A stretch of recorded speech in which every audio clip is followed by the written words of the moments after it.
Welcome to the People Priority Podcast, where we dig into topics that help you show up as your best self for you and your circle of influence.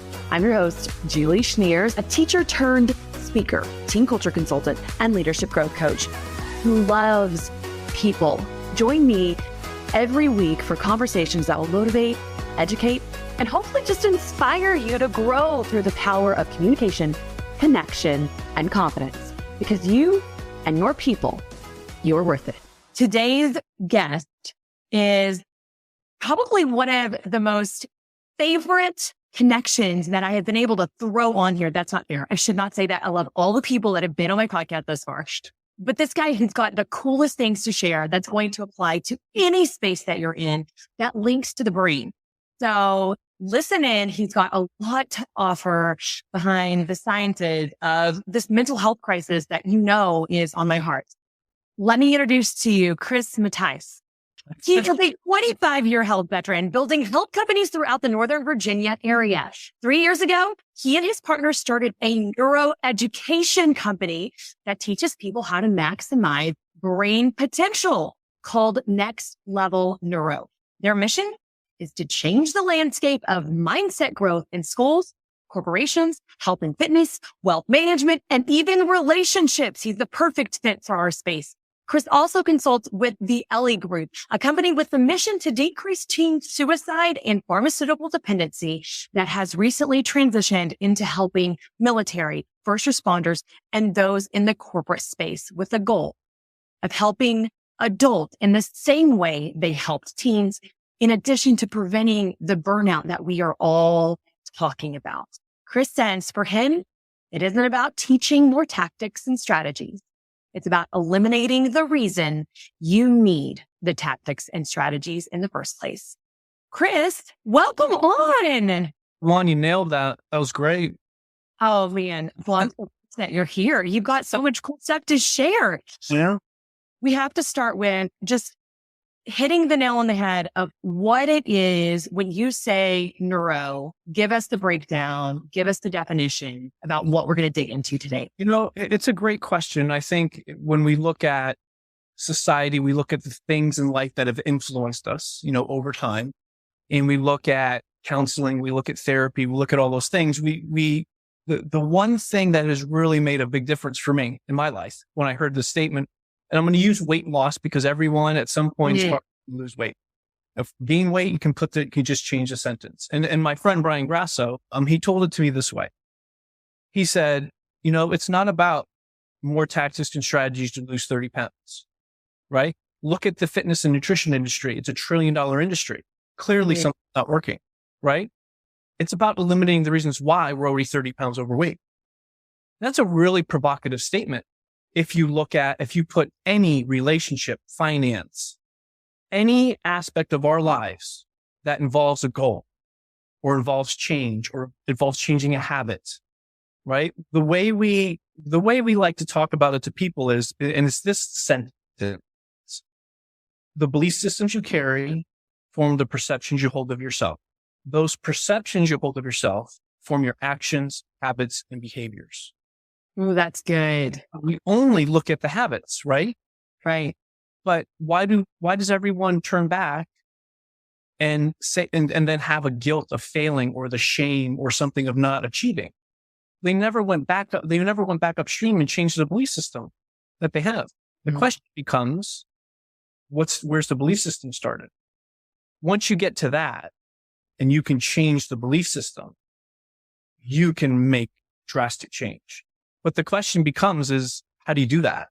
And that's really where this kind of rabbit hole in neurology really took me and some friends and some people who passed along all that information to me. Yeah. The brain learns, right? It's there to provide a fight or flight system to protect us. But the way we like to teach it is, if we look at corporate America in this burnout position, this fight going on, it's pervasive. Mm. If you look at COVID and the stress that everyone gets put under, your brain has one job, survival, right? So if we look at it as a bucket, I wish I had one of the PDFs we have for this, but everything in life is stress. your kids' stress, your stress, relationship stress, money stress, exercise stress, eating healthy stress, Oh my right? gosh. Look into this bucket and fills it up like water, right? So, but what happens? If the bucket overflows, what does your brain think? You're going to die, right? It's primitive. We have a primitive brain. So what does it do? It basically sticks a spout somewhere in the middle and it has runoff. What is runoff? Anxiety, depression, all the things that we experience, pain, right? We in our circle, we call it found nature. But what like physical symptoms do we get? What are the things we say to ourselves that are negative? Like all of these things are spill-offs of this threat matrix that we talk about. Mm-hmm. I can learn to understand and have the self-awareness of what spins me out of control. Then I can actually control that. I can learn to control it better, but not only learn to control it, learn to change my language, learn to change the actual neurology of my brain. So instead of having negative emotions or negative thoughts, which leads to emotions and feelings, which then leads to a subconscious thought process, it's actually forming positive language, forming positive feelings, and actually changing that belief system. And it's not done overnight, right? Of course. Yeah. When we build these things in our brain called neural tags, it takes repetition. And that repetition now builds the neural tag. It's not a once thing, right? I like to tell the story from my 21st birthday. In the good graces of my friends, they put Tabasco shots in every one of my 21 shots. Oh, no. So you can imagine what happens to me when I smell Tabasco sauce, right? Yeah. That's a neural tag, right? I get nauseous just smelling it. That's a great example, Chris. Because remember, it doesn't matter if it's Tabasco sauce. It's a traumatic event. Well, Dr. Joe Dispenza tells it really brilliantly this way. He's like, when we recreate a moment from our past and we relive that feeling, your brain doesn't understand whether it's happening today or it happened in the past. It's just living today. So you're just strengthening that neural tag. So in essence, we're living every day today as the past. How do we change that? If I grew up in a household under influence, experiences of a family that doesn't have a good story with health and nutrition or exercise, it makes sense as an adult, I'm not going to have it. Unless I have some type of event where people who've lost lots of weight and they've changed.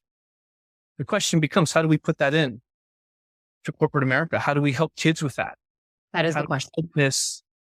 This problem that kids and pharmaceutical dependency I know most states in the country, number 2 is the leading cause of deaths for kids in the States, next only behind accidents, like car accidents. Like it's a problem. No, it's absolutely a problem. No one's addressing it the right way. Yeah. And I've been privy and I feel blessed that I had some people in my life that we have had similar experiences with families, etc. We have similar passions and we've been able to build separate companies that kind of converse and come together and are able to provide this type of education for people. But also think of it this way. If there's a problem with children in our society with suicide and pharmaceutical dependence, Mm-hmm. and I teach the kids what to do, but they go home into a household that doesn't know how to do the same stuff that they're teaching, does that influence now take them back to the stories of their past and they're just reliving it? Or is it better off to start teaching the adults the same emotional regulation that we're trying to teach the children? So chicken or the egg, right? I was about to say that is for sure the chicken and the egg. And, I talk about the struggles that I watch as a teacher, these students have. The students they grew up in, where did they go? To work, right? Like they took the backgrounds that we were seeing in the classroom to their next stage of life.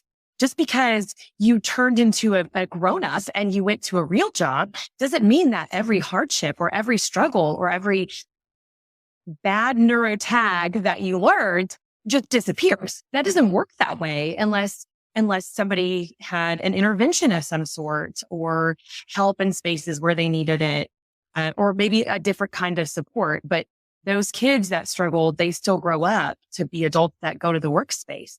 So it's very, very interesting that you say it like that, because you're right. It's chicken and the egg, and they both need attention. It's a great point. It's, we talk about, let's give an example. You go to a review at work for your job. Okay. And they say, listen, I need you to be better at X, Y, and Z. Okay. Basically, they're saying you need to perform or you're going to be fired.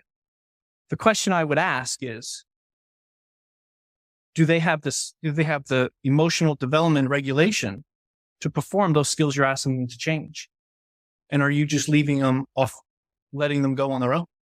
Or can you provide the right structure, support, and mindset teaching, like literally the neurological way that someone learns a new skill? Okay. It's 4 stages, and you can't circumvent the stages of your brain for them to be successful. They affect your bottom line. So who should be in charge of doing that? Some would say, well, no, it's my space as the employee to take care of that. There's a part of that too. I agree. There's a part of it is it takes me more money to recruit someone, right, for a new position, then it should be on me to teach them the skills they need. Now, someone would say, well, you teach them the skills and they leave, and they go, yes, but that's your priority, your prerogative as an employer. Make them better. If they leave, you did your job. They left for reasons, and those reasons, maybe you should be looking at your internal work as a company, why they left. That's right. That is a beautiful perspective. And, I worked with a company once, and I had a guy tell me, you know what, don't ask all those assessment questions, because I don't want to know where my employees are going to be in 5 to 10 years. If they're not here, I don't want to hear about it. Like, putting your head in the sand and hoping that the house doesn't burn down around you doesn't make it less likely to burn down. It is about the insides. I love that you say that. And I that is my hope, that every company decides to keep building their people. So tell us, I know the reasons why this is important. Tell us how you go about restructuring those neurotags and reframing belief system that can help us. It's a great question. Okay. It's not a one sentence answer, but I'm going to. I knew you were going to say that. I know.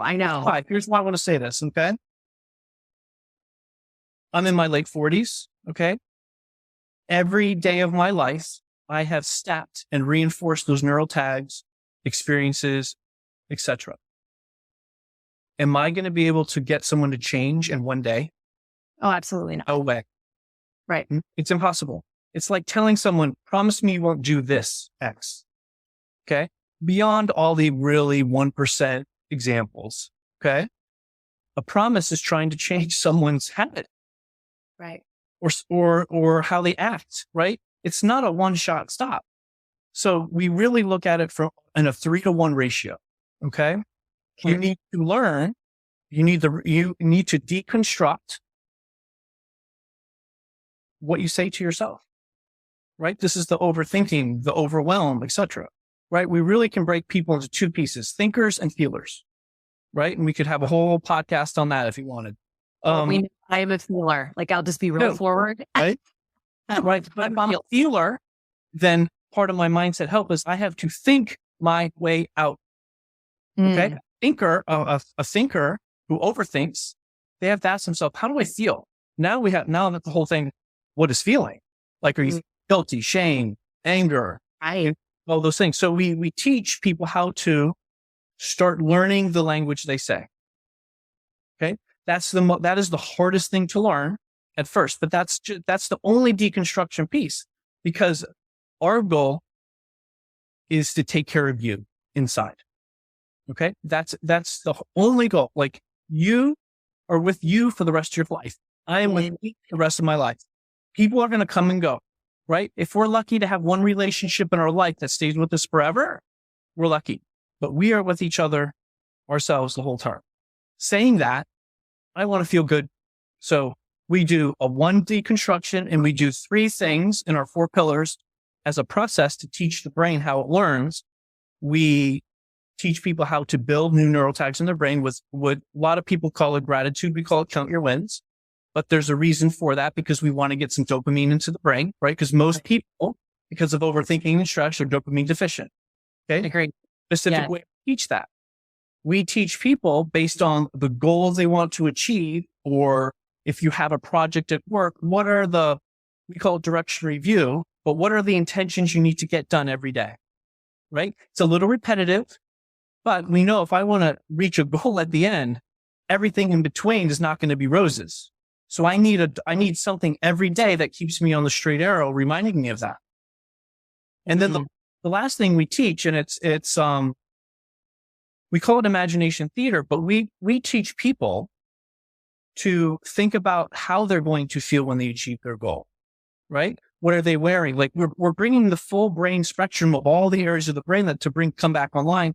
So they start and learn to feel, right? Remember feelings. They think about it. They feel, they form subconscious belief systems with it, how they're going to be at the end. So even if we take that person who's losing 30 pounds and they have a day where they go out with their friends and they drink and they eat bad, most people the next day is like, oh, I screwed it up. I'm done. No, I remember what my goal is. I imagine my outcome. Okay? That's good. Yeah. Next day, I get to my direction review. Okay, here are the things I just get back on track today. At the end of the day, I count my wins around it. What I've achieved. In the morning, I may have asked myself the language I'm using. Once I've learned the language that I'm saying it's not serving, how do I change that so it is serving? Right. And some people do that naturally. A lot of people don't do it naturally. But even the people who do it naturally will have an area where they don't do it naturally, right? Because it's a subconscious thought process, right? 95% of what we think is subconscious. So we have to really start learning how we become aware of those thoughts. It doesn't matter if it's a kid or a child, but there's just different ways of going about it. But this same pillar process we put into companies to help them manage their people in projects, right? We teach them how you can use the same system to get the best out of them and love their job at the same time. Sure them, right? This whole life balance, right? What a lot of companies say they have. Is there really life balance? Life-work balance, right? It's, you have a project, you got to work hard. Like, there's really no balance, right? It's how do you self-regulate the emotional piece to that? And that really becomes part of the process and the programs that we stick into companies, just in different versions, depending on where the companies are. Because it can take a while. It can be short for some, it can be long for some. Some companies want to take it and put it into the way they help manage their people. Some want it to be an onboarding process. So start having a culture that's built around these type of things. Because if you think about it, no person in the world has ever grown up in a class like history, math, English, gym, where we teach emotional regulation. It's never right. You're 100% right. So that begs the question, when you were saying earlier, and I got so excited about it because you're talking about celebrations and you're talking about reminders to help you get through the mess. And you're talking about imagining you pulling it off and accomplishing the goal. And I love the idea of all of those because there's something that I try to implement as well in a different way, of course. So truly, I just love learning that I'm not off base on this deal, but you said something that made me wonder if you had any tips. You said, if you have to reroute your thinking in some of those spaces, do you have any tips for that? If you know you struggled in one of those areas that could make you successful in a more positive neurotag, have you had a hard? No, it's a great question. I think the first thing for everyone is we've been taught, especially men, don't feel. Okay, so let's use the example I had with the person who went out to dinner, drank all night, had fun with their friends, right, and then went off the wagon the next day, off their plan. Okay, it's okay to feel sad. It's okay to feel guilty. Actually, when you try to feel guilty, you don't. Like, think about it. You sit in the guilt and you overthink the guilt. But if you say, okay, I feel guilty, you actually aren't feeling guilty because you move from the amygdala, right, the lizard brain, you move into the frontal lobe of your conscious brain and you're thinking. So what happens is you're not feeling those emotions of guilt. You're actually thinking about it. So the act of thinking about what you're feeling actually disembarks from that piece. That's the first step. You have to accept it. That's good. right? We always say, don't cry, don't feel, get over it, let it go. Where's it going to go? It's me. It's not going anywhere, right? If I'm feeling angry and I just stuff it down, where's it going to go? It's just going to fester, right? Then resentment starts. Like that, the first part of emotional regulation is like really understanding how you feel. And I understand that coming from a guy, that's an odd statement, but it's probably the first piece to understanding the language you use. Like we teach people how to understand their egos and their ego traits, and we name them, because you will have a negative descent value, what we call, where when you get into your overthinking and feeling bad, you'll go from angry art to shameful shame to guilty guilt to the hole, right? But if you stop somewhere before that falling into the hole, you don't get all the way down into the hole. So once we learn to have accountability and the awareness of that, we can stop those we can self-regulate. Yeah. But it's tapping into how you feel and letting it process into what you think. 100%. Have you ever actually sat and said, what does joy feel like for me? Like a really hard question for me. What does it feel? Have I really sat and felt joy or happiness? If some people really have to think about that. I did. Because if I want to live in that new experience, that new feeling, I have to learn how to create it. I know how to create the negative stuff.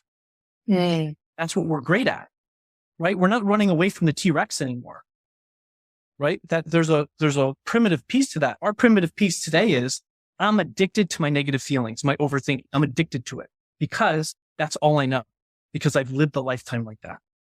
It's an addiction in itself. And I know that's a strong word, but it's something that's easy to overcome if you just understand my negative feelings is comfortable because I've walked a lifetime circumventing and pretending it's not there. Uncomfortable is trying to feel good and stare at yourself in the mirror and say, I'm not good. I need to do something about it.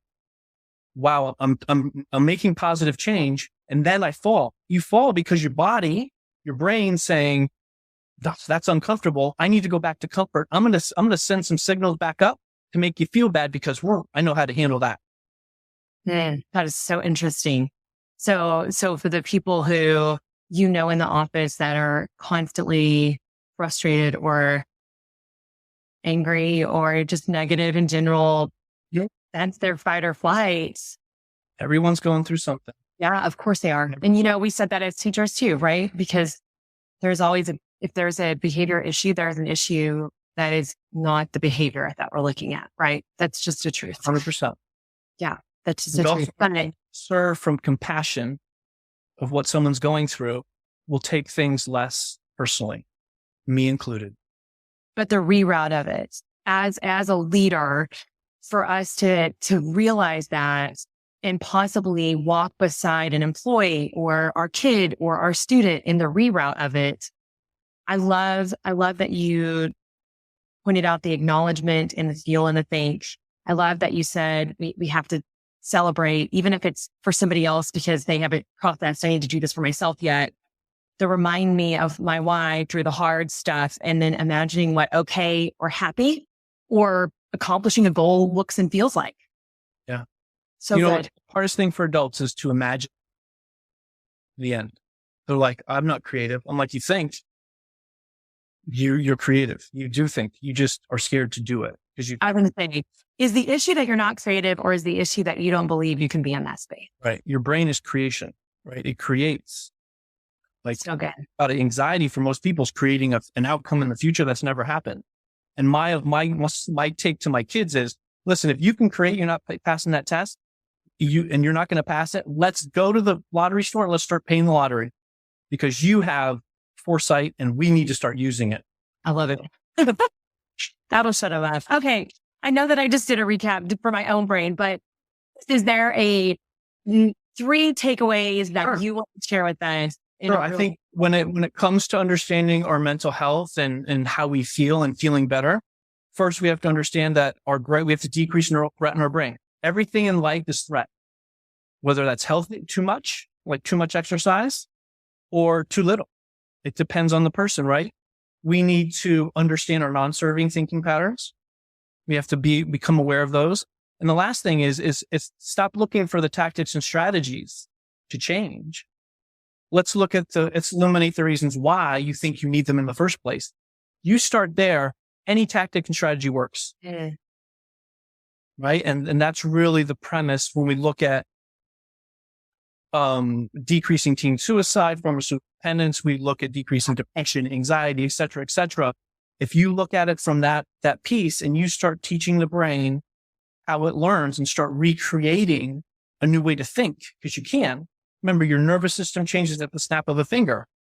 It doesn't matter what age you are. It can be done. You just have to do a little bit of work, just a little bit, not a lot, just a little bit. Get to the heart of the issue. Right? It's good stuff. Yeah. Okay. I'd like to end these with a challenge. And because you're my guest, I would love for you to give our listeners a challenge. Here we go. When we already spoke about it.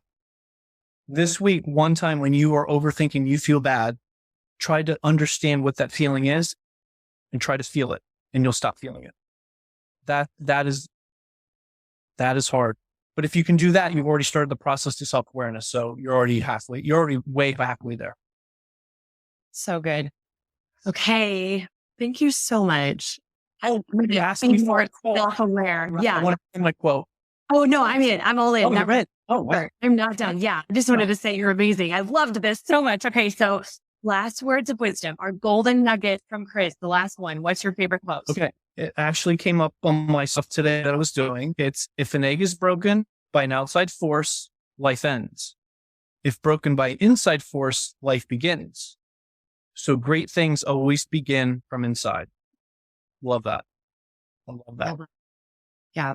Thank you so much. Pleasure. You're the best. You're the best. I learned so much from you. I'm taking notes and how can I rewrite neuro tags that are negative in my own brain? I do believe in the power of self-awareness. And I think it translates to every single space that we all lead in. So Chris, thank you for sharing with us, teaching us today, and for helping us be better for ourselves.